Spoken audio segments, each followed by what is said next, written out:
এবার শোন, তু গোটাই সত্য তোরা ফুল ছিল সত্য, কিন্তু আজি দিনঠু তু হয়ে গেল গোটাই পার্থী মৌলা ফুল। তু কেউ দেবতা পূজারে লাগি পারিবনি।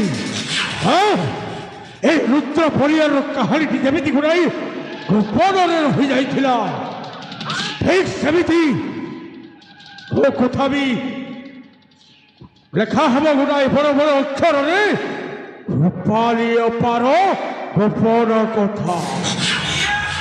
আসল তুই যদি কাহারি আগরে রুদ্র পলিয়ার মতে বলৎকার করিছি বলি কহিথাও, তাহলে তো কথাকু কেহি বিশ্বাস করিবেনি। কাইকি জানিছু, তু হউছু গোটাଏ আঙ্গুরি অপদার্থ।